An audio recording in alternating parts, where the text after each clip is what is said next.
And what that means is that since the diagonals are perpendicular, they make right angles where they intersect inside of our kite. So AC in this case is going to be perpendicular to BD. And then there's a few other things that we know about kites. First of all, I know that these two sides here are congruent.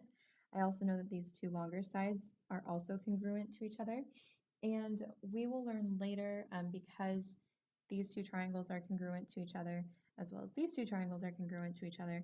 I know that these two angles are the same, and these two angles are also going to be the same.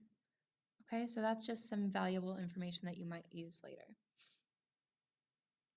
All right, so down in problem number 4. This will be the last one that we do in the notes, and hopefully the recording will make it through this. So it says that quadrilateral KLMN is a kite.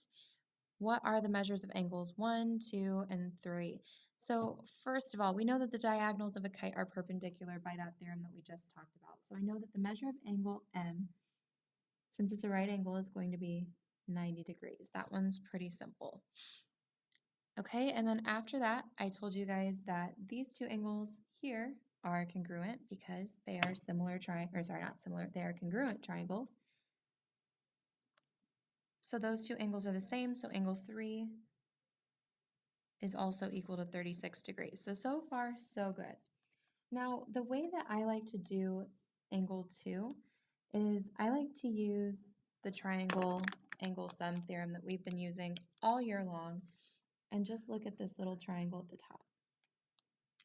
So I'm going to skip over how they do this. It will be somewhat similar, but instead we're going to set up an equation using those angles in that yellow triangle. So I know that if this one's 36 and this one's 90, then if I add those two together and subtract it from 180, I'm going to get the measure of angle 2. You guys are very comfortable with this at this point.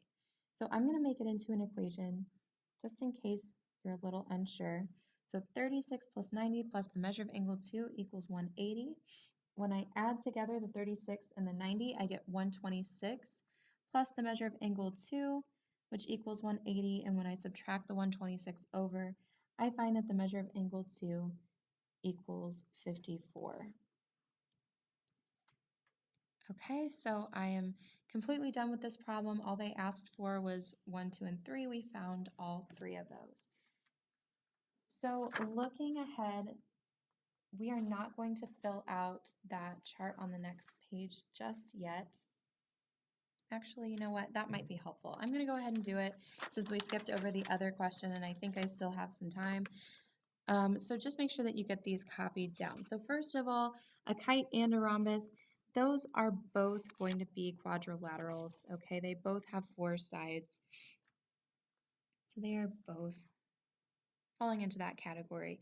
Now, I know that kites have perpendicular diagonals, and we also said that rhombuses do as well. And rhombuses, you'll have to think back, that was in the previous section, but a lot of people confuse these two because they do look very similar, but remember, rhombuses have all sides that are the same, kites do not. Okay, and then it also says that each diagonal bisects a pair of opposite angles. That is not true for a kite, but it is for a rhombus. They have congruent opposite sides. Well, that isn't true in a kite because remember, a kite, they do have opposite sides, or not, sorry, not opposite sides. They do have sides that are congruent, but they are not opposite or across from each other like in a rhombus. As far as the next one goes, it says they have 2 pairs of congruent consecutive sides. Yes, so that is the difference. So the sides that are congruent in a kite are right next to each other versus in a rhombus, they are also right next to each other, but they are all also congruent. And then the last two pairs of congruent opposite angles, that is not true in a kite, but it is in a rhombus. And the last one, supplementary consecutive angles, again, is not true in a kite, but it is in a rhombus. So rhombuses have all of these categories, and kites only have a select few. So be careful with that. I know it's starting to get a little bit difficult with all these different properties, and each shape has its own properties and own special characteristics. We're going to do our graphic organizer when you guys get back this week, so that'll help clear it up a little bit. But looking back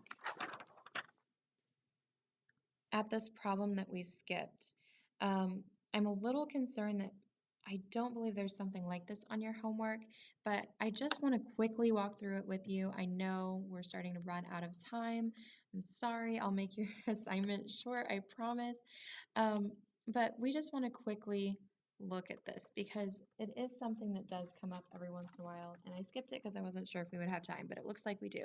So this says that a fan has 15 angles meeting at the center. What are the measures of the base angles in the isosceles trapezoids in the second ring? Okay, so first of all, looking at this picture and looking at the little slice that they cut out, we have 3 isosceles triangles in each wedge. Okay, I have the first one here, I have